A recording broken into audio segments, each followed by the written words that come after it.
Trip सुरू झालेली आहे आणि संजनाचं तोंड जर तुम्ही बघितलं तर संजना हरकलेली दिसत असेल तुम्हाला. गणपती बाप्पा मोरया, मंगल मूर्ती मोरया.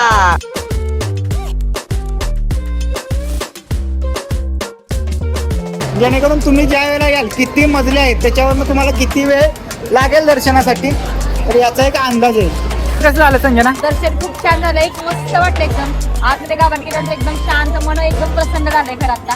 झालं ते इथून तिथं हा तुमचा जो गाभार आहे तर इथून होणार आहे. इथून आत इथून दर्शन होतंय बघा ऍक्च्युली.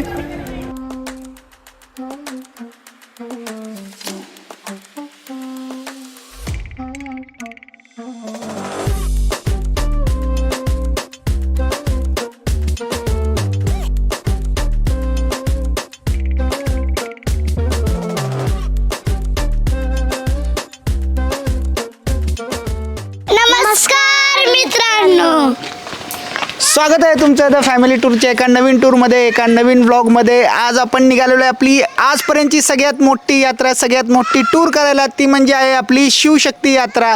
त्यानिमित्तानं सगळी तयारी झालेली आहे. आपली गाडी तयार आहे, आपली चिल्लर फॅक्टरी तयार आहे, संजना तयार आहे आणि आपला कॅमेरामॅन प्रथम तयार आहे. चला आपल्याला जायचं आहे शिवशक्ती यात्रेला. महाराष्ट्रातली 3.5 शक्तिपीठं आणि महाराष्ट्रातली 5 ज्योतिर्लिंग जी आहेत महत्त्वाची, ती सगळी आपल्याला यात्रेमध्ये कव्हर करायची. मध्ये बोनस सुद्धा आपण काहीतरी दाखवणार आहे तुम्हाला. अजून 2 ठिकाणी आपण जाणार आहे. तर हे सगळे आपल्याला या व्लॉगमध्ये कव्हर करायचे. ही संपूर्ण टूर सगळ्यात मोठी होणार आहे आपली आजपर्यंतची. अक्षरशः 10 ते 11 दिवसांचा प्रवास आहे. आपल्याला सगळी तयारी करायला लागलेली आहे आणि सगळ्या तयारीचा व्हिडिओ सुद्धा आपण तुम्हाला दाखवलेला आहे. गाडी आपली तयार आहे. गाडीमध्ये बघा आपलं सामान भरलेलं आहे आपण सगळं, आणि मागं डिग्गी सुद्धा आपली फुल झालेली आहे. घरातले सगळे इथं बसलेले आहेत. घरातल्या सगळ्यांना आपण टाटा बाय बाय केलेलं आहे. 10 दिवसासाठी आपल्याला जायचं आहे. खूप छान मज्जा येणार आहे. खूप इन्फॉर्मेटिव्ह ब्लॉग राहणार आहे. एक स्पिरिच्युअल अँगल राहणार आहे या व्लॉगला. तर बनून राहा या व्लॉगमध्ये आमच्यापर्यंत शेवटपर्यंत. चला सुरू करूया आपली फॅमिली टूर. गणपती बाप्पा मोरया, मंगल मूर्ती मोरया. चला सुरू करूया आपली द फॅमिली टूर. चला मित्रांनो, फायनली आपली टूर, आपली ट्रिप सुरू झालेली आहे आणि संजनाचं तोंड जर तुम्ही बघितलं तर संजना हरकलेली दिसत असेल तुम्हाला. खरं विषय काय की ही ट्रिप ऑर्गनाईज करण्याचं कारण काय सगळ्यात महत्त्वाचं. आपण म्हणतो ना की का निघाले तुम्ही इथं, काय तुमचं देव आहे, हे आहे ते आहे. तर ते कारण सगळ्यात महत्त्वाचं असतं नेहमीच. सगळ्यात महत्त्वाचं कारण की आपल्याला फिरायला आवडतं आणि फिरायसाठी बाहेर पडलेलो आहे. मागील 1 वर्षात आपण कुठलीही एखादी मोठी ट्रिप केली नाही. मी इंडिव्हिज्युअली ॲक्च्युली माहूरगड, नाशिक, वणीला वगैरे जाऊन आलो. मामा मामींबरोबर आपण गेलेलो, त्याचा व्हिडिओ ॲक्च्युली तुम्ही बघितला असेल. खरं प्रथमची 10वी असल्यामुळे आपण मे महिन्यात, प्रथम ना तिरुपतीला आपण मे महिन्यात गेलेलो 2023च्या. त्यानंतर कुठलीही ट्रिप ऑर्गनाईज केलेली नव्हती. तर ते एक होतं. त्यामुळं संजना आमची एकदम ही झालेली की मला कुठं फिरायला नेलेलं नाही तुम्ही 1 वर्ष. प्रथमनं खूप अभ्यास केलेला. प्रथमचं सुद्धा आपल्याला हे काढायचं होतं, थोडंसं जो अभ्यासाचा मळब आलेला तो काढायचा होता. तर त्या ह्यानं सुद्धा आपण एक ट्रिप ऑर्गनाईज केलेली आहे. आणि दुसरं म्हणजे आपल्या ट्रिपचं तुम्हाला नाव माहीत आहे आत्ताच्या टूरचं नाव की शिवशक्ती यात्रा. शिव म्हणजे आपले महादेव आणि शक्ती म्हणजे आपली आई पार्वती माता, आपली दुर्गा भवानी आई वगैरे. तर यांना एक कंटिन्यू एक व्हिजिट आपण म्हणतो ना की एक टूर, एक ट्रिप, किंवा आपण जी अष्टविनायक यात्रा वगैरे म्हणतो, एक यात्रा की या एका सिक्वेन्समध्ये आपण सर्व जी काही 3.5 शक्तिपीठ आहेत संपूर्ण देशात, आपल्याला माहिती आहेत 108च्या आसपास शक्तिपीठ आहेत आणि त्यातली महाराष्ट्रात 3.5 शक्तिपीठ आहेत. तर ती 3.5 शक्तिपीठं आणि जी महाराष्ट्रात असलेली 5 ज्योतिर्लिंग, संपूर्ण देशात 12 आहेत, तर त्यातली 5 ज्योतिर्लिंग महाराष्ट्रात आहेत. तर ती 5 ज्योतिर्लिंग एक टूर आपण ऑर्गनाईज करू आणि त्याचा आपल्याला कसा प्रत्यय येतोय, कशी प्रचिती येते हे आपण बघू. तर त्यानिमित्तानं ही टूर ऑर्गनाईज केलेली आहे. थोडंसं मी तुम्हाला सांगतोय की आपली जी हिंदू संस्कृती आहे, तर त्या हिंदू संस्कृतीमध्ये आपण म्हणतो की जो कुणीकडे जायचं आहे, प्रथम स्ट्रेट जायचं आहे. हां, ओके, नेव्हिगेशन प्रथमकडे दिलेलं आहे. तर या हिंदू संस्कृतीमध्ये आपले जे ब्रह्मा आहेत तर ते ब्रह्मा क्रिएटर आहेत. ब्रह्मदेवांनी आपल्या सृष्टीची निर्मिती केलेली आहे. आपले जे विष्णुदेव आहेत ते आहेत नर्चरर, म्हणजे ह्या सृष्टीचं पालन करता, ह्या सृष्टीला चालवणं चांगल्या प्रकारे हे आहे आपल्या विष्णुदेवांकडं. आणि जे आपले शिव आहेत तर ते शिवाचं, आपल्या महादेवांचं काम काय की सदाशिवाचं काम काय की ही ज्या सृष्टीची निर्मिती आपण केली तर त्याचा ज्या वेळेला संहार करायचा आहे, ती सृष्टी ज्या वेळेला मिटवायची आहे, त्या सृष्टीला ज्या वेळेला संपवायचं आहे त्यावेळेला आपले शिव काय करतात की कार्यरत होतात. म्हणजे बघा, आपण जर जनरलाइज गोष्टीमध्ये जर आपण विचार केला की एखाद्या गोष्टीला तयार करायचं आहे तर त्याचं काम ब्रह्माचं आहे, ती गोष्ट जर चालवायची आहे तर ते काम कोण करतं तर आपले विष्णुदेव करतात. आणि त्या गोष्टीला जर संपवायचं आहे तर ते संपवण्याचं काम कोण करतं तर आपले शिव करतात, असं आपण म्हणू शकतो.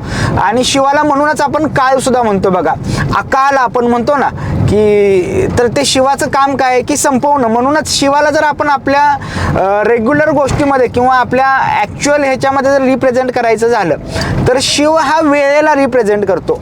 म्हणजे वेळ बघा ना, वेळ संपत असते ना दरवेळेला, वेळ संपवण्याचं काम करतं. एखादं सफरचंद आहे तर त्याला तुम्ही खूप वेळ ठेवलं तर ते काय होणार आहे, कुजून जाणार आहे, संपणार आहे. वेळेचं काम काय आहे, किंवा आपण जे आहे आपण वयानं काय होत जातो, थोडं थोडं आपण लहानाचे मोठे होतो, मोठ्याचे आपण तरुण होतो, तरुणाचे आपण परत म्हातारे होतो आणि परत आपण संपतो, मरतो.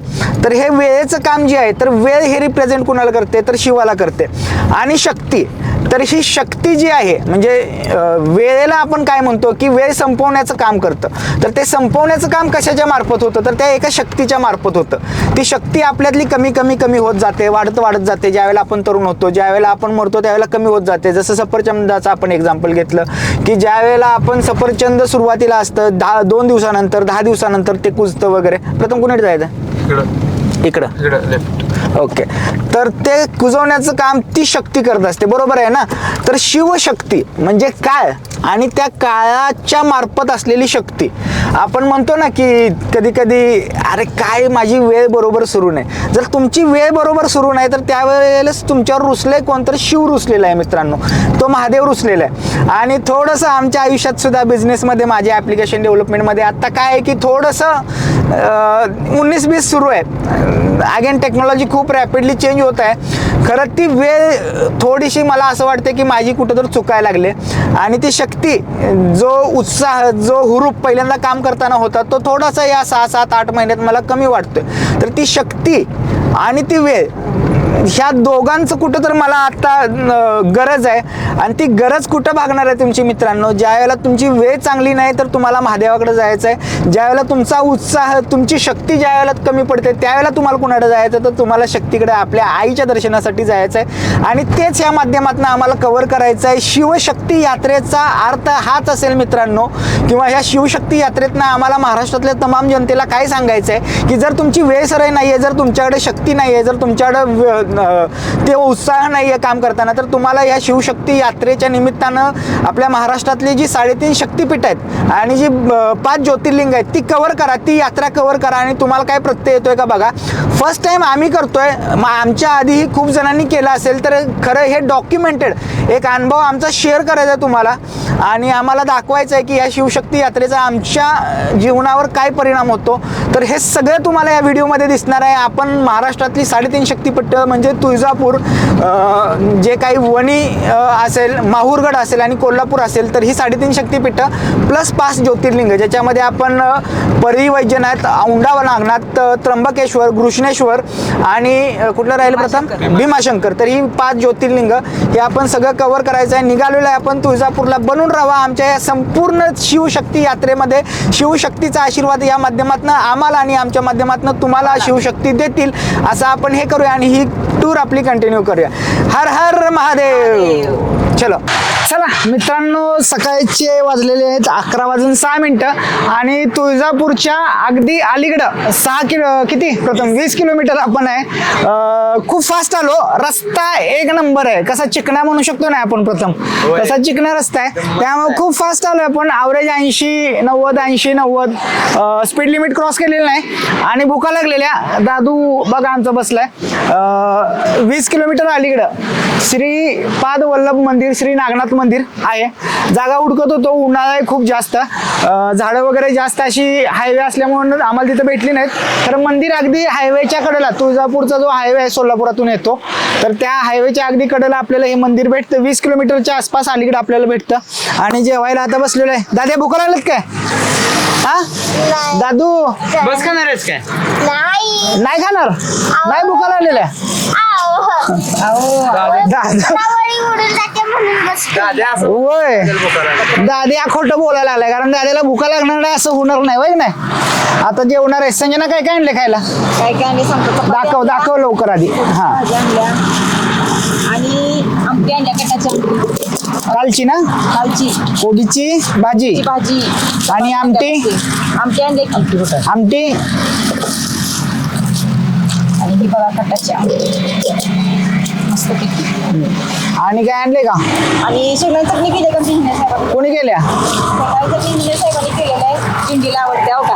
कोणाला आवडते चटणी? कुणाला आवडते? शेंगदाण्याचं चपात शेंगदाण्याचं चटणी. हा ही बघा और उसमें राईस आहे राईस दादू का फेवरेट राईस. राईस आणि एका शेंगदाण्याची चटणी आणल्या मस्त पैकी. कोणी केल्या चटणी? चटणी आमच्या इंजिनियर साहेबांनी केल्या. लय भारी करतात. याने कशी झाली सांग? छान करते. झाले ना? नॅनू का काय काय केलेली गाडीत नॅनून? झोप निवांत काढलाय. किती आपण 4 तास प्रवास करतो, किती 3 तास 3.5 तास झोपले ना झोपली असणार आहे. होय होय. मस्तपैकी दाद्याच्या आणि आमच्या भैयाच्या अंगावर पाय टाकून.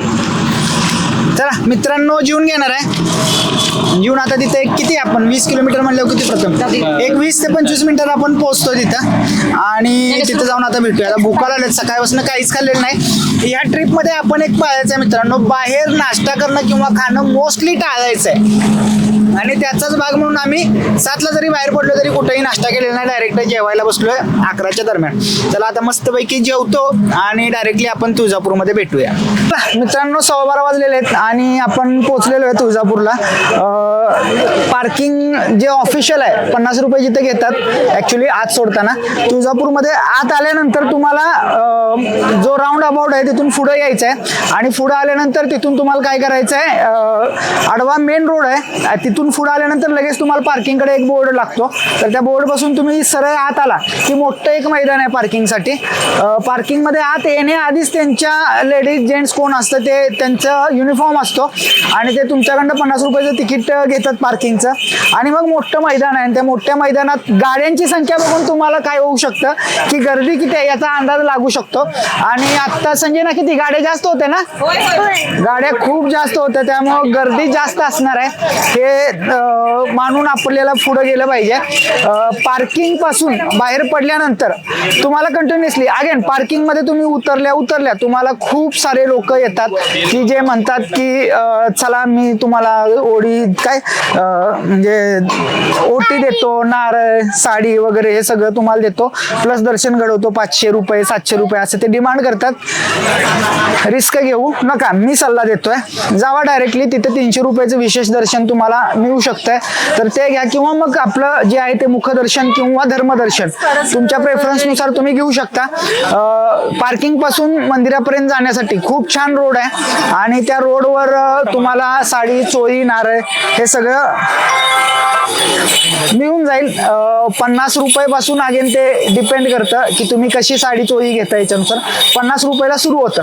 चला आता तिथं जाऊया, तिथं जाऊन गर्दी बघूया, रश बघूया आणि तुम्हाला तिथलं एन्व्हायरमेंट सगळं दाखवतो. अगेन इन्फॉर्मेटिव्ह ब्लॉग नाही आहे मित्रांनो, तुम्हाला सगळी स्टोरी वगैरे इथली सांगत बसणार नाही आहे. बऱ्यापैकी सगळी अवेलेबल आहे नेटवर, चांगल्या प्रकारे सांगितलेलं आहे लोकांनी. फक्त इथला एक्सपिरियन्स तुमच्याबरोबर आज शेअर करणार आहे. चला मित्रांनो, पार्किंगला येण्यासाठी मी जसं सांगितलं तुम्हाला की एक बोर्ड दिसतो, तिथून तुम्हाला आत यायचं आहे. तर आत आल्यानंतर पुढे जे तुम्हाला दिसतंय इकडं तुम्हाला गेट दिसत असेल बघा, तर ते गेट दिसेल. गेटच्या इकडे गाड्या सोडत नाहीत, तिथून आपल्याला सरळ पुढे जायचं आहे पार्किंगसाठी. जर तुम्ही तिथून चालत येणार असाल तर चालत यायला मात्र तिथून रस्ता आहे. हा जो आहे तो हा मेन रोड आहे मंदिराकडे जाणारा आणि या मेन रोडवरून तुम्हाला चालत जायचं आहे. पुढे चालत गेला की तुम्हाला जे मेन मंदिराचं प्रवेशद्वार आहे तर ते मेन प्रवेशद्वार तुम्हाला दिसून येईल. अराउंड एक माझ्या मते 450 ते 500 बरोबर ना, 400 मीटरच्या आसपास माझ्या मते असेल एरिया. तेवढं तुम्हाला त्या गेट पासून इथपर्यंत चालावं लागेल. चला मित्रांनो, मंदिर परिसरात आल्यानंतर सगळ्यात आधी तुमच्यावर हमला होतो, भडीमार होतो, तो म्हणजे इथं असणाऱ्या वेगवेगळ्या एजंट्सचा. वेगवेगळे एजंट्स लोक तुमच्यापर्यंत येतात आणि तुम्हाला वेगवेगळ्या ऑफर्स देतात की तुम्हाला मंदिराच्या गाभाऱ्यात नेतो किंवा तुम्हाला अभिषेक करून देतो वगैरे. कुणाकडेही लक्ष देऊ नका मित्रांनो. मंदिर परिसरात आला की तुम्हाला सगळ्यात आधी जे दिसणार आहे ते शहाजी प्रवेशद्वार, राजे शहाजी प्रवेशद्वार. राजे शहाजी प्रवेशद्वाराच्या अगदी डाव्या साईडला जे दिसतंय ते मंदिराचं भक्त निवास आहे. आणि मंदिराच्या भक्त निवासाच्या साईडला बघा तुम्हाला तिथं लगेच बोर्ड दिसेल, चप्पल स्टँड व मोफत सामान कक्षाकडे. तुम्ही मंदिर परिसरात आला की मंदिराच्या अगदी समोरही तुम्हाला मोफत चप्पल स्टँड आणि क्लॉक रूम मिळते. खरं मंदिराची जी ऑफिशियल चप्पल स्टँड आहे आणि क्लॉक रूम आहे ती भक्त निवास पासून तुम्हाला पुढे जायचं आहे उजव्या हाताला. तिथं आतल्या बाजूला या दोन्ही सुविधा तुम्हाला उपलब्ध आहेत. मंदिराचं भक्त निवास आणि मंदिराच्या सगळ्या सोयी सुविधा आपण मंदिराचे जे इथं आत ऑफिशियल्स असणार आहेत त्यांच्याकडून माहिती घ्यायची आहे. त्याच्या आधी आपल्याला जाऊन दर्शन करायचं आहे. ऑब्वियस आहे ना, आपण ज्या वेळेला इथे येतो सगळ्यात महत्त्वाचं काय की दर्शन घेणं, बरोबर आहे. दर्शन घ्यायसाठी तुम्हाला काय करायचं आहे, तुमचं चप्पल काढलं, तुमचं सामान ठेवलं तुम्ही की तुम्हाला सगळ्यात आधी मंदिराचं जे प्रवेशद्वार आहे पुढं त्या प्रवेशद्वाराच्या साईडला तुम्हाला एक छोटंसं बघा शटर दिसतंय.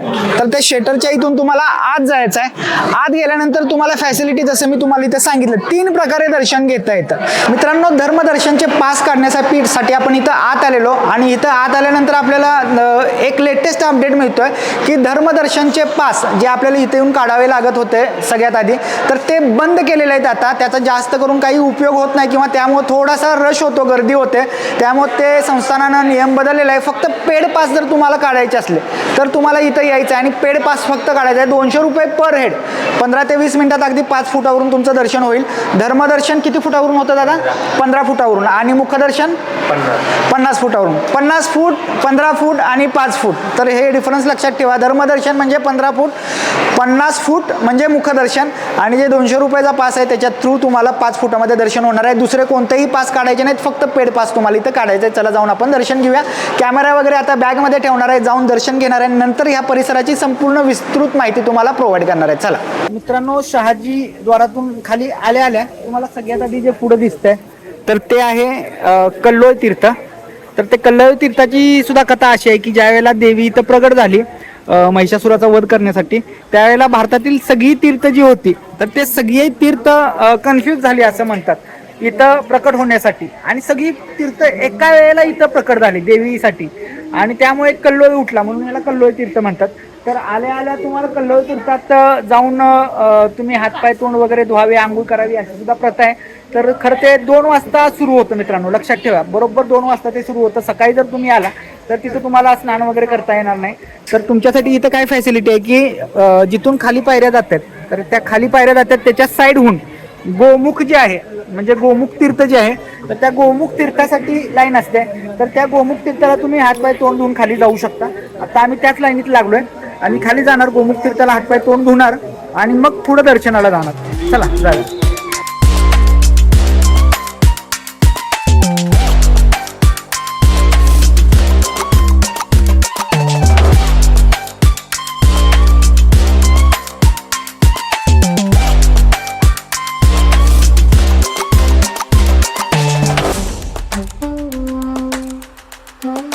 मित्रांनो, इथं गोमुख तीर्थातून ज्यावेळेला तुम्ही फ्रेश होऊन बाहेर येतात किंवा जे इथं कल्लोळ तीर्थ आहे तिकडून तुम्ही डायरेक्टली इथं खाली येऊ शकता. बघा माझ्या पाठीमागे तुम्हाला पायऱ्या दिसतात ज्या राजमाता जिजाऊ महाद्वार इकडून आपल्याला जे दिसतंय पुढून इकडच्या बाजूने ज्यावेळेला तुम्ही येता इकडच्या बाजूनं त्यावेळेला ते आपले राजे शहाजी महाद्वार, तर ही 2 द्वारं पुढे आहेत आणि त्याच्या अगदी समोर इकडच्या बाजूला बघा हे जे आहे ते सरदार निंबाळकर प्रवेशद्वार.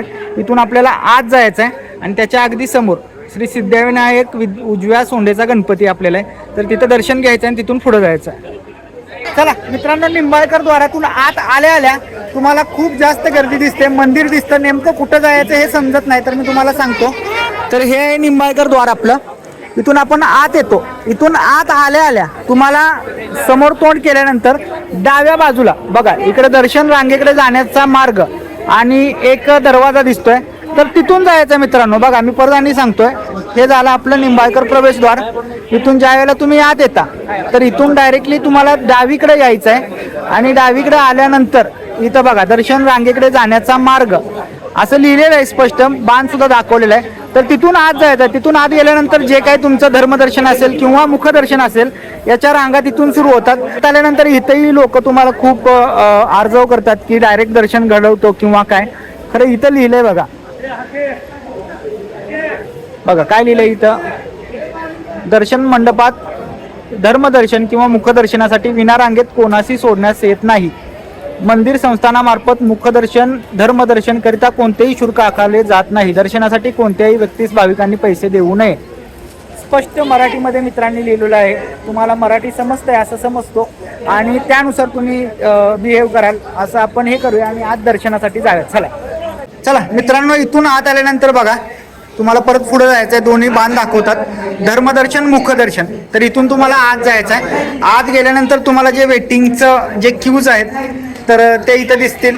ऍक्च्युली मित्रांनो काय आहे की मजले आहेत, म्हणजे तुम्ही पहिल्या मजल्यावर क्यू मध्ये लागता, तिथं झिगझॅग आहे सगळं आणि ते झिगझॅग झाल्यानंतर परत तुमचं काय होतं की परत खालच्या मजल्यावर जाता. डिपेंडिंग अपॉन गर्दी किती वेळ लागू शकतो हे सांगू शकत नाही आपण. खाण्यापिण्याच्या गोष्टी लहान मुलं जर तुमच्या बरोबर असतील तर त्या बाळगा, कारण मागच्या वेळी काय झालेलं संजय ना, मागच्या वेळी आम्ही गायला गेलो दर्शन म्हणून काय घेतलं होतं आणि ज्ञानाची इतकी जिरलेली, ज्ञानाला काय खाल्लं नव्हतं, चांगलेली ज्ञानाकडे होती, प्रसादाचा केळं ती खाल्ली होती. केळं खाल्ली, अक्षरशः परत काय खाल्लं, साखरपुटाने खाल्ले. त्यामुळे लहान मुलं असतील तर काळजी घ्या, त्यांच्यासाठी खाण्यासाठी बिस्किट वगैरे स्वतः जवळ ठेवा. चला आपण जाऊया पुढे आणि दर्शन घेऊया. इथंच खूप साऱ्या लोकांचं कन्फ्युजन होतं. मुखदर्शन धर्मदर्शन, अगेन मी सांगतोय, धर्मदर्शन जवळून होतं देवीच्या मूर्तीच्या 15 फूट जवळ आणि मुखदर्शन म्हणजे देवीच्या मूर्तीच्या 50 फूट लांबून आणि हे 15 फूट लांबून. तुम्हाला कुठला सिलेक्ट करायचा आहे तुम्ही ठरवा. मुखदर्शनासाठी इथं बाण दाखवलं, तुम्हाला इकडे जायचं आहे आणि धर्मदर्शनासाठी पुढे जायचं आहे. गर्दीनुसार खूप डिफरन्स पडू शकतो याच्यात. अराउंड 1 ते 2 तासाचा 3 तासाचा दोघांच्या दर्शनामध्ये डिफरन्स असू शकतो.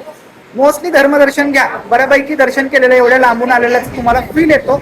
आणि अगेन अफोर्ड करू शकत असाल तर 200 रुपयाचं दर्शन न 5 फूट जवळ जाऊन देवीचं दर्शन घ्या. चला, आम्ही मागच्या वेळेला ज्या वेळेला आलेलो त्यावेळेला हे सगळं झिकझॅक होतं होय ना. प्रथम हे सगळं भरलेलं आणि हे सगळं भरून परत खाली गेलेलो तर खाली अगेन तेवढंच भरलेलं आणि ते तेवढं सगळं उतरून आम्हाला खाली जाऊन परत दर्शन मिळालेलं. अराउंड किती प्रथम 3 तास लागलेल ना, 3 तास लागलेलं. आणि गुंडे तुला मज्जा आलेली ना मागच्या वेळेला, काय झालेलं मागच्या वेळेला, भुका लागलेल ना. मित्रांनो हे सगळ्यात खालच्या मजल्यावर झिगझॅग इथं सुरू आहे बघा आणि त्या झिगझॅगाचा लाभ घ्यायला आम्ही आता निघालेलो आहे पुढं. इथून डायरेक्टली दर्शनाला जाता शेवटच्या 5 मजल्याचं झिगझॅग आता सुरू आहे. आम्ही त्यावेळेला 2 मजल्याचं झिगझॅग पूर्ण करून क्यू मध्ये आलेलो. चला, एवढं झिगझॅग पूर्ण करायचं. तुम्हाला एक अंदाज मी सांगतो की किती वेळ लागतो हा झिगझॅग पूर्ण व्हायला, जेणेकरून तुम्ही ज्या वेळेला याल किती मजले आहेत त्याच्यावरनं तुम्हाला किती वेळ लागेल दर्शनासाठी, तर याचा एक अंदाज आहे. मित्रांनो 1 वाजून 5 मिनिटांना आपण इथं बरोबर आलेलो आणि 1 वाजून किती झाले, 1:36 म्हणजे बरोबर अर्धा तास आपल्याला हे सगळं कंप्लीट करण्यासाठी लागतो. हे एका फ्लोअरवरचा एक झिगझॅग पूर्ण करण्यासाठी अर्धा फ्लोअर जर धरला तर ज्यावेळेला तुम्ही याल त्यावेळेला जर सेकंड फ्लोअरला असेल, थर्ड फ्लोअरला असेल तर अर्धा तासाच्या हिशोबाने तुम्ही हे करू शकता. अगेन रश आहे, ज्यावेळेला जास्त गर्दी असते त्यावेळेला हा पॅसेज सुद्धा मोकळा नसतो. आता हे 2 लाईन मोकळ्या दिसतात तुम्हाला. या 2 लाईनचं जरी आपण 5-5 मिनिटं जरी पकडलं तरी एक 45 मिनिटं हा एका फ्लोअरला तुम्हाला लागू शकतात आणि त्यानुसार तुम्ही हिशोब करा की तुम्हाला दर्शनाला किती वेळ लागणार आहे. आता इथून पुढे किती वेळ लागतो तेही तुम्हाला सांगतो. चला मित्रांनो, खालून वरपर्यंत यायला आपल्याला थोड्या पायऱ्या, म्हणजे माझ्या मते 2 फ्लोअरच्या पायऱ्या चढाव्या लागतात आणि तिथून इथं वर मंदिराचा गाभारा इथं सुरू होतोय बघा. खूप छान असं हेमाडपंथी दिसतंय. हेमाडपंथीच असणार आहे, जे आपलं कोल्हापूरचं महालक्ष्मीचं मंदिर आहे त्या प्रकारेच याचं बांधकाम दिसतंय, काळ्या दगडातलं हेमाडपंथी. तर इथून गाभारा सुरू होतोय, पुढं गाभारा दिसतोय बघा इथं. इथून पुढं आपल्याला आत मेन गाभाऱ्यात जाण्यासाठी, म्हणजे जिथून 15 फुटाचं दर्शन आपलं होणार आहे तर तिथे जाण्यासाठी हे मिळतोय. आणि जे मुखदर्शन आहे ते मुखदर्शन तुमचं इथून होतंय आणि जे धर्मदर्शन आहे ते इथून तुम्ही आत जाताय पुढे.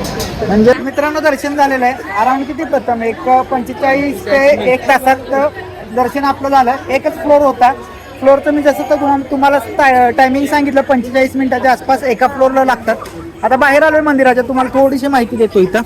तर हे इथून आपण आत गेलो मित्रांनो आणि जे पुढं जे दिसतंय तुम्हाला हेच ॲक्च्युअल मंदिर आहे, पूर्ण मेन मंदिर आहे ते. आणि हे इथून आत गेल्यानंतर इथं आपण 3 फ्लोअर खाली उतरतो आणि परत 3 फ्लोअर वर चढतो. म्हणजे हा जो पॅसेज तुम्हाला दिसतोय, ही जी खिडकी दिसते, तर इथून परत आपण वर चढतोय. 3 फ्लोअर जे खाली उतरतोय ते इथून आपण वर चढतोय आणि इथून ॲक्च्युली मुखदर्शन आणि धर्मदर्शन इथून असं वर येतोय बघा. इथनं आता माणसं वर येत असताना तुम्हाला दिसत असतील. तर बघा इथून अशी माणसं वर येत आहेत आणि इथून आल्यानंतर मग डायरेक्टली इथं आत दर्शनासाठी जात आहेत. तर हा जो दिसतोय हा मेन मंडप, तुम्हाला सभा मंडप दिसतोय. मेन गाभारा इथून आत आहे. इथून जे माणसं येत आहेत तर याच्या पुढं हे जे मेन मंदिर आहे याचं शिखर झालं. आणि हा जो इथून बाहेर येत आहेत लोक, तर ही लोक धर्मदर्शन घेऊन बाहेर येतात. आणि इथं तुम्हाला जे दिसतंय बघा पुढं गर्दी दिसते तिथं, तर तिथून मुखदर्शन म्हणजे इथून गाभारा इकडे आहे. तर हे 50 फुटाचं दर्शन तुमचं इथून होणार आहे आणि जे तुमचं 15 फुटाचं धर्मदर्शन होणार आहे ते इथून इथं हा तुमचा जो गाभारा आहे तर इथून होणार आहे. इथून आत इथून दर्शन होतंय बघा. ॲक्च्युली इथून लोक तुमचं धर्मदर्शन घेत आहेत. 15 फूट इथं आहे तो गाभारा आहे. हे श्री छत्रपती शिवाजी महाराजांचं राजद्वार. तर इथूनही खाली जाता येत आहे आणि मंदिराच्या पाठीमागं बघा, म्हणजे मंदिर हे आहे आणि मंदिराच्या पाठीमागं इथं हे चिंतामणी सुख नावती जे व्हायरल आपण म्हणतो ना, तर ते इथं तो गणपतीचा नकाराचा दगड आहे. म्हणजे नकार होकार, तुम्ही मनात काहीतरी इच्छा धरायची आणि इच्छा धरल्यानंतर त्या दगडावर हात ठेवायचे.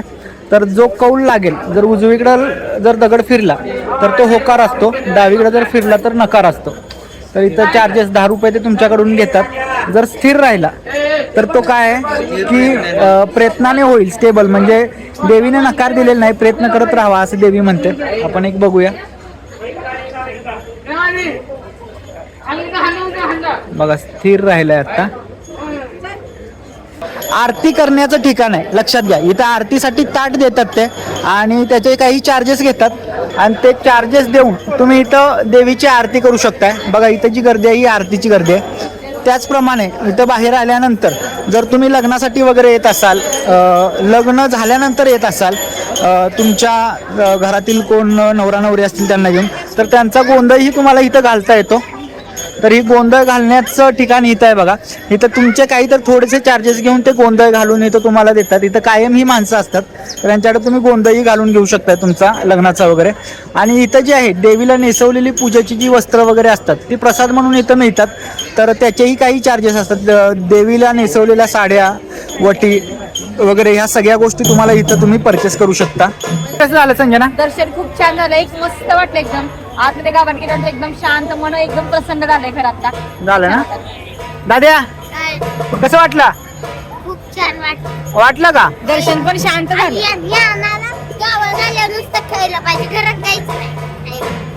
चल प्रथम मस्त वाटलं, म्हणजे एकदम फास्ट पण नाही, म्हणजे असं गडबड केली नाही. आत गेलं एकदम गुसबम आल्यागत झालं आणि जास्त उशीर मेन चांगलं दर्शन मिळालं गडबड करतो, त्यामुळे एकदम मनाला शांती मिळाली. ओके, चला मित्रांनो दर्शन झालंय. थोडंसं बसतो आणि बाहेर जाव्या. आणि माझ्या मते 2 वाजून गेले असतील, तो कुंड सुरू झाला असेल. कल्लोळ तीर्थ जे आहे तर तिथं जाऊन थोडंसं आपण बघूया. चला मित्रांनो, कल्लोळ तीर्थ जे आहे ते सुरू झाले. 2 वाजता बरोबर सुरू होत आहे. आज शूटिंग केलं नाही कारण आत लोक आंघोळ करतायत, त्यांची प्रायव्हसी आपल्याला डिस्टर्ब करायची नाही. खरं 2 वाजता सुरू होत आहे, लक्षात घ्या. जर तिथं आंघोळी करू शकता. आंघोळ जर करायची असेल तुम्हाला, 2च्या पुढे येणार असाल तर येताना तुमचं जे काही टॉवेल असेल, अंतर्वस्त्र जे असतील तुमचं अंडरपॅन्ट वगैरे, तर ते घेऊन या. आणि तिथंच कपडे बदलण्यासाठी सुद्धा पुढं पडदे वगैरे लावून त्यांनी चांगली जागा करून दिलेली आहे. चांगल्या प्रकारे तुम्ही तिथं तीर्थात त्या आंघोळ करून पुढे दर्शनासाठी जाऊ शकता. दर्शन झाले. आता प्रथम किती वाजलेत? बरोबर 2:20. 2:20 झालेले आहेत. चला आता बघूया पुढं काय करायचं ते ठरवू. मित्रांनो दर्शन झालेलं आहे आणि ह्या परिसरात इथं आल्यानंतर सगळ्यात महत्त्वाचा प्रश्न म्हणजे दर्शन जसं महत्त्वाचं आहे तसंच जर तुम्ही इथं स्टेसाठी येत असाल तर स्टेसाठी खूप सारे ऑप्शन अवेलेबल आहेत. जसं मी पहिल्यांदा तुम्हाला सांगितलेलं अजूनही त्यांचं ॲक्च्युली जे वर्गणी आहे त्याची गिनती करायला आलेत त्यामुळे त्यांना तिथं ॲक्च्युली कोण ऑफिशियल नाही आहे तर त्यांनी इन्फॉर्मेशन दिली जी 1 रूम आहे विदाऊट AC म्हणजे ज्याच्यात 2 बेड मिळतात आणि 5 लोक ज्याच्यात ॲडजस्ट करू शकतात अशी रूम तुम्हाला तिथं 1600 रुपयाला मिळते मित्रांनो. आत्ता एप्रिल 2024ची स्थिती मी तुम्हाला सांगतोय, तुम्हाला सांगतोय 1600 रुपयाला नॉन AC 2 बेडची रूम ज्याच्यामध्ये 5 लोक ॲडजस्ट करू शकतात अशी रूम 1600 रुपयाला आणि विथ AC जर तुम्हाला पाहिजे असेल तर तशी रूम जी आहे भक्त निवासची ती 2000 रुपयाला भेटेल. तुमचं जर एवढं बजेट नसेल मित्रांनो तर इथं अक्षरशः आम्ही चौकशी केली 1-3-4 ठिकाणी 500 रुपयेपासून तुम्हाला रूम्स मिळू शकतात विथ हॉट वॉटर. गरम पाणी सगळ्यात महत्त्वाचं असतं आंघोळीला तर विथ हॉट वॉटर तुम्हाला तशा रूम मिळतात. Again depending upon room condition तुमचं दर जे आहेत ते कमी जास्त होऊ शकतात म्हणजे याचीही तुम्ही काळजी घ्या.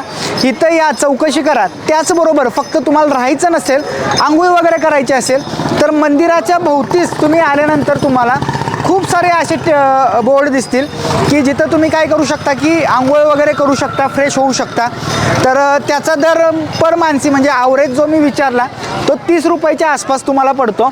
तर तेही सुविधा तुम्ही डायरेक्टली घेऊ शकता जर तुम्हाला राहायचं नसेल तर.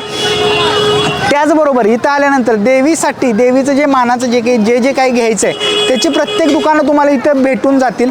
50 रुपयेपासून 50 रुपयाला साधी चोळी नारळ वगैरे ते देतात आणि तिथून मग पुढं तुमची जेवढी हे आहे श्रद्धा आहे किंवा तुमचं जेवढा तुम्ही बोलला आहे त्यानुसार तुम्ही साडी चोळी जे काय असेल ते देवीला करू शकता. त्याचीही खूप सारी दुकानं इथं आहेत. इथं बांगड्यांची दुकानंसुद्धा खूप जास्त आहेत. चुडा भरणं वगैरे अशा गोष्टी इथं खूप जास्त प्रमाणात असतात. तर ते आल्यानंतर काय काय गोष्टी पाहाव्यात तर इथं 3 गोष्टी आहेत मित्रांनो. त्यातली पहिली सगळ्यात महत्त्वाची जी ठिकाण होतं तर ते ठिकाण आपण ऑलरेडी कवर केलेलं आहे की देवीचं मंदिर आपलं.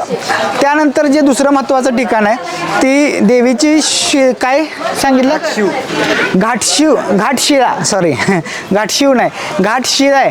ॲक्च्युली त्याचीसुद्धा स्टोरी काय आहे की मार्कंडेय ऋषी जे होते ते इथं या भागात असताना तर एक गाई पाण्यामध्ये हे करत होती बसलेली तर तिच्या पायाला काहीतरी शिळा एक लागत होती आणि त्याचा त्रास तिला होत होता. तर ते ऋषींनी ते ओळखलं आणि ती शिळा काढली आणि ती शिळा एका ठिकाणी फेकली आणि त्या ठिकाणी ती जाऊन बसली शिळा.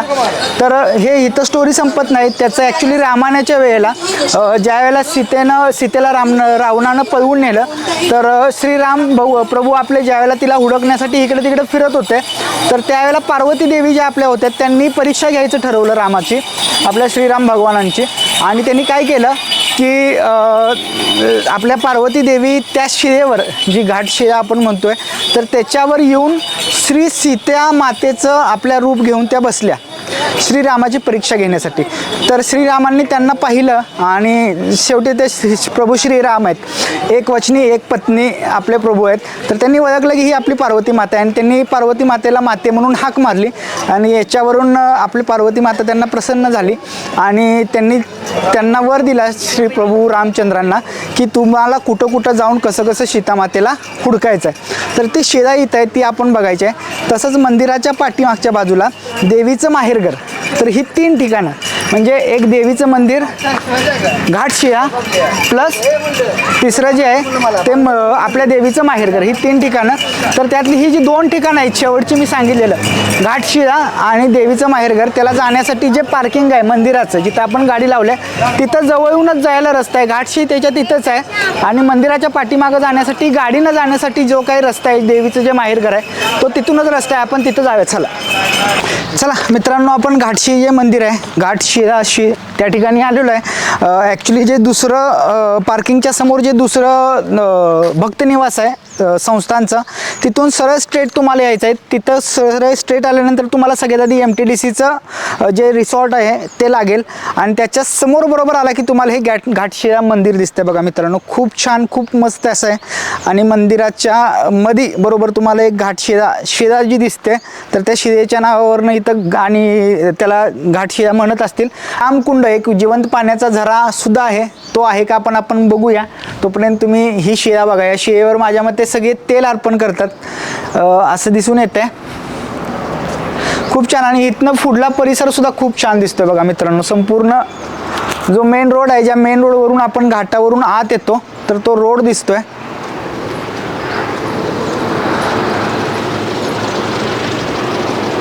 इथून सूर्यास्तही खूप छान दिसतो. तुम्ही जर त्यावेळेस जर इथं येत असाल तर इथं सूर्यास्त बघायला यायला तुम्हाला खूप चांगली संधी आहे. त्याचंही चांगलं इथं दर्शन होतं. आणि असंही म्हणतात की घाटातनं जाणाऱ्या लोकांच्या विसाव्यासाठीचं हे ठिकाण होतं आहे बघा. आत्ता काय सर्व सोयी सुविधा आहेत खरं त्यावेळेचं, तर त्यावेळेला इथं लोक येऊन विसावत होते असं म्हणतात. चला मित्रांनो, रामकुंड आहे तिथं. थोडंसं पाणी आहे, खरं पाणी थोडंसं अस्वच्छ आहे, त्यामुळे तिकडं न जाता मी दाखवतो इथनं जे घाटशीळ आहे तिथून तुम्हाला रस्ता आहे, तर तिथून असं जायचं आहे खाली. तिथं जवळच आहे रामकुंड. कारण आपण आत्ता तिथं न जाता जे आपल्या आईचं भवानी मातेचं जे हे आहे माहेरघर आहे, तर तिथं जाऊया आणि ते बघूया. चला मित्रांनो, देवीचं जे माहेरघर म्हणतात तर तिथं आलो आहे. अगेन कन्फ्युजिंग होतं आहे. आपण तिकडून येताना सोलापूरकडं येताना ज्या ब्रिजच्या खालनं आपण वर तुळजापूरला जातो त्याच ब्रिजमधून परत मागे येऊन पुढं यायचं आहे तुम्हाला. पुढं आल्यानंतर तुम्हाला अजून एक असा वर ब्रिज खालनं का गेलेला रस्ता दाखवतो तुळजाभवानी मंदिराकडे जाण्याचा मार्ग पार्किंग. तर त्याच्या अगदी समोर भारती बुवा मठ हे जे आहे तर याला देवीचं माहेरघर म्हणतात. का म्हणतात, कशासाठी म्हणतात माहीत नाही मित्रांनो. आपण आज जाऊन संपूर्ण माहिती घेऊयात. चला मित्रांनो, तर आपल्याला असं काय आलं तर इथं जे भारती बुवा जे बाबा होते तर त्यांची 16वी पिढी सुरू आहे. आणि जी आपली आई होती, देवी होती, तर ती त्यांच्याबरोबर सारीपाट खेळत बसायची. आणि त्यामुळं ह्या स्थानाला महत्त्व आहे. आणि ते इतकं त्यांचं रिलेशन चांगलं होतं, त्यामुळंच ह्या ठिकाणाला आपल्या आईचं देवीचं माहेरघरसुद्धा म्हणलं जातं. तर ते असं त्यांचं रिलेशन खूप चांगलं असल्यामुळं म्हटलं जातं असं आपल्याला इथल्या पुजाऱ्यांनी सांगितलं. अगेन काय की सारीपाट आई आपली त्यांच्याबरोबर खेळायची. आणि एकदा सारीपाटात हे भारती बुवा बाबा हारले आणि ते हारल्यामुळं त्यांनी जिवंत समाधी घेतली अशी इथं आख्यायिका सांगितली जाते. तर बघा इथं समाधी आहे, गणेश भारती समाधी, गोविंद भारती समाधी, रणछोड भारती जिवंत समाधी. तर अशा वेगवेगळ्या समाधी आहेत तिथं. जाऊया आपण दर्शन घेऊया आणि काय ह्याला माहेरघर म्हणतात ते मी तुम्हाला सांगितले. चला. तर मित्रांनो, इथं काशीकुंड आहे बघा. किती खोल आहे दाखवतो तुम्हाला बघा. तेवढं चौरस आहे खरं, किती खालीपर्यंत आहे. चला मित्रांनो, दर्शन झालेलं आहे इथलं. अगेन मोस्टली ठिकाणी जो आपल्याला प्रत्यय येतो तो सुद्धा इथंच येतो. लहान लहान देवळं आहेत, लहान लहान समाधी आहेत, खरं प्रत्येक ठिकाणी कोण ना कोणतरी तिथं पुजारी आहे आणि ते फोर्स करतात पाया पडायला. आणि नंतर मग ते पैशाची डिमांड करतात, थोडंसं हटून डिमांड करतात. ह्या गोष्टींना कसं टॅकल करायचं जर तुमच्याकडे काय आयडिया असेल तर आम्हाला कमेंट बॉक्समध्ये नक्की सांगा. चला, खरं झालेलं आहे. 3 ठिकाणं तुळजापूरला आल्यानंतर तुम्हाला कव्हर करायचे आहेत. पहिलं जे आहे ते आपलं देवीचं मंदिर, दुसरं जे आहे तो घाटशी आहे, आणि तिसरं जे आहे ते देवीचं माहेरघर ज्याला म्हणतात तो म्हणजे भारती बुवा मठ. पाठीमागं तुम्हाला दिसतोय. पुढे यायचं आहे, जिथून तुम्ही पहिल्या ब्रिज खालून खाली जाता तिथून पुढे आल्यानंतर दुसरा ब्रिज लागतोय, त्याच्या अगदी समोर आहे. तर ही 3 ठिकाणे तुळजापूरला आल्यानंतर कव्हर करून तुमचं जे काही पुढलं डेस्टिनेशन असेल त्याला तुम्ही जाऊ शकता. चलो, आपलं दुसरं डेस्टिनेशन कोणतं आहे? प्रथम आता आपल्याला जायचं आहे परळी वैजनाथला. किती किलोमीटर आहे प्रथम? इथून किती लांब आहे? 138 किलोमीटर आहे. 2 तास 37 मिनिट. 138 किलोमीटर इथून आहे. 2 तास 37 मिनटं म्हणजे अराउंड 3 तास. किती वाजलेत आत्ता मित्रांनो? 3:30 वाजलेत. म्हणजे आपण 6 वाजेपर्यंत परळी वैजनाथला पोहोचतोय. मध्ये जर कुठं थांबलो तर तुम्हाला दाखवतो मित्रांनो.